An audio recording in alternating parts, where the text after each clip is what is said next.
Bonjour, bienvenue pour ce nouveau numéro de Portrait. J'accueille aujourd'hui Patrick Morel. Patrick Morel, vous avez 49 ans, vous êtes président du directoire de Leonardo & Co, qui est l'activité de conseil en cession achat d'entreprise.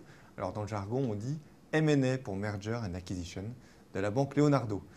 Alors j'ai souhaité vous inviter sur ce plateau parce que vous faites une excellente année 2012, ce qui d'abord n'est pas normal en temps de crise et deuxièmement est encore moins normal dans votre métier. Et je voudrais comprendre pourquoi. Alors d'abord, quel est votre métier? Gabin, dans un film dont je n'ai pas retenu le titre, on l'interrogeait sur quel était le métier du personnage. Il dit propriétaire. Voilà, mais propriétaire, effectivement, c'est un métier. Ne me demandez pas de le décrire, mais c'est un métier qui revêt plein de situations. Il y a plein de situations qui obligent, qui nécessitent, qui incitent à céder, acheter une entreprise, à modifier en tout cas la géographie du capital. Et c'est là que mes équipes et moi-même intervenons. Donc la raison des cessions, c'est pas forcément le fait que les sociétés sont les plus sexy à un instant T, mais c'est plutôt que le propriétaire qui en possède les titres arrive à un moment où c'est le bon timing pour lui. D'accord, merci. Et ou pour la société. Et où pour la société. Votre résumé est parfait. Et une de vos réputations, Patrick Morel, c'est de faire aboutir 100% des mandats que vous prenez.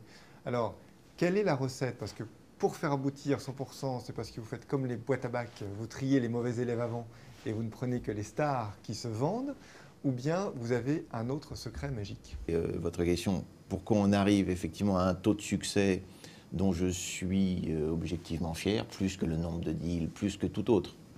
On nous confie une mission, on la mène au bout. Et il y a la persévérance, il y a le fait qu'on n'abandonne jamais. Il y a des dossiers où on met 3 mois, il y a des dossiers où on met, je crois que le plus long, on a dû mettre 2 ans et demi. On ne le lâche jamais. Vous m'avez parlé de boîte à bac. Et je souris parce que je le prends, c'est à la fois, ça peut être une critique ou un compliment. Oui, on essaye, je suis humble, hein, on essaye, autant faire se peut, de choisir nos sujets. Effectivement, il y a des sujets qu'on ne sent pas, on ne les prend pas. Donc effectivement, la sélection, je serais malhonnête de dire le contraire, compte au départ. Comment vous voyez les 2 prochaines années, Patrick Morel? On dit qu'il n'y a plus de banques. Alors les banques, si les dossiers sortent, c'est que les banques financent, donc des banques financent encore. Alors oui, les banques financent encore, je crois que ce serait une erreur de considérer que ce n'est pas le cas, bien sûr. Les banques financent encore, mais je pense que les banques ne seront plus dans quelques temps les seules à avoir la lourde tâche de financer les acquisitions. J'en ai parlé tout à l'heure, je pense que le financement va évoluer et que les formes de financement vont évoluer. Le monde change vite, les entreprises évoluent énormément. Vous avez des entreprises comme Apple qui se sont créées il y a finalement peu de temps et qui sont aujourd'hui, qui représentent la première capitalisation boursière dans le monde. Pour transformer une entreprise qui passe de 0 à quelques milliards de chiffre d'affaires, parce que émergent sur de nouveaux métiers, ça nécessite beaucoup d'intervention de mon métier. Donc j'ai pas mal de chance, j'ai l'impression que je ne vais pas être au chômage tout de suite.